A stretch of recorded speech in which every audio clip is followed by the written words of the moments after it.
api besar dan mengajak kami semua ke situ karena telah mulai hujan dan hawanya dingin.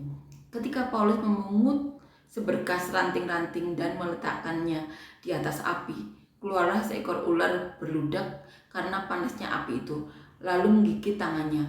Ketika orang-orang itu melihat ular itu terpaut pada tangan Paulus, mereka berkata seorang pada yang lain, "Orang ini sudah pasti seorang pembunuh. Sebab meskipun ia telah luput dari laut, ia tidak dibiarkan hidup oleh Dewi Keadilan." Tetapi Paulus mengibaskan ular itu ke dalam api, dan ia sama sekali tidak menderita sesuatu. Namun mereka menyangka bahwa ia akan bengkak atau akan mati rebah seketika itu juga. Tetapi sesudah lama menanti-nanti, mereka melihat bahwa tidak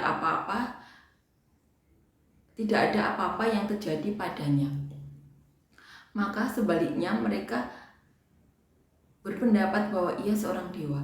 Tidak jauh dari tempat itu ada tanah milik gubernur pula itu.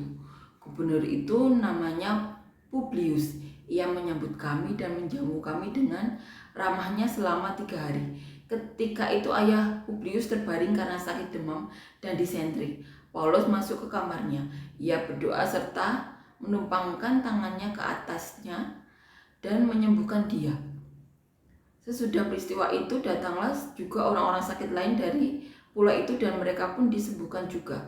Mereka sangat menghormati kami dan ketika kami bertolak, mereka menyediakan segala sesuatu yang kami perlukan. Puji Tuhan. Paulus di Malta. Jadi di peristiwa ini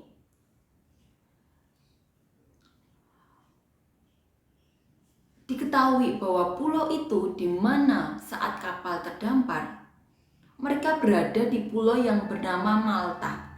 Ada kejadian saat Paulus memungut ranting-ranting dan meletakkan di atas api. Ada seekor bludak yang muncul karena panasnya api itu lalu menggigit Paulus. Saat itu orang-orang melihat Paulus tergigit oleh ular tersebut dan mereka berpikiran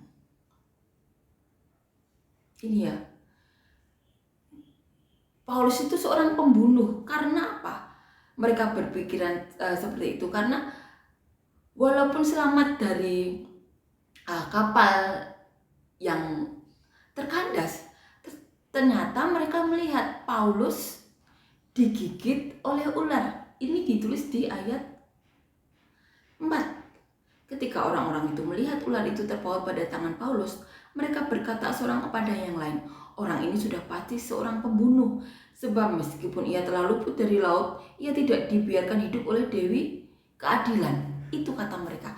Tetapi Paulus mengibaskan ular tersebut dari tangannya.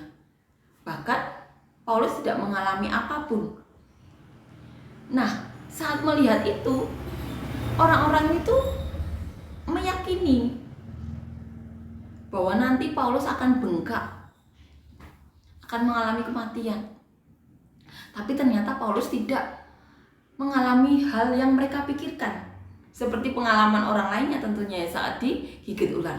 Dan karena melihat kejadian tersebut mereka menjadi saksi mata. Mereka berpikir Paulus adalah dewa. Ini dikatakan di ayat 6. Namun mereka menyangka bahwa ia akan bengkak atau akan mati rebah seketika itu juga. Tetapi sesudah lama menanti-nanti, mereka melihat bahwa tidak ada apa-apa yang terjadi padanya. Maka sebaliknya mereka berpendapat bahwa ia seorang dewa. Tuhan Yesus sejak menemui Paulus. Saat itu bernama Saulus. Setelah itu Paulus mengalami kepenuhan Roh Kudus. Malaikat Tuhan sering menemui Paulus dan memberitahukan apa yang terjadi. Salah satunya juga saat kapal ini terkaram.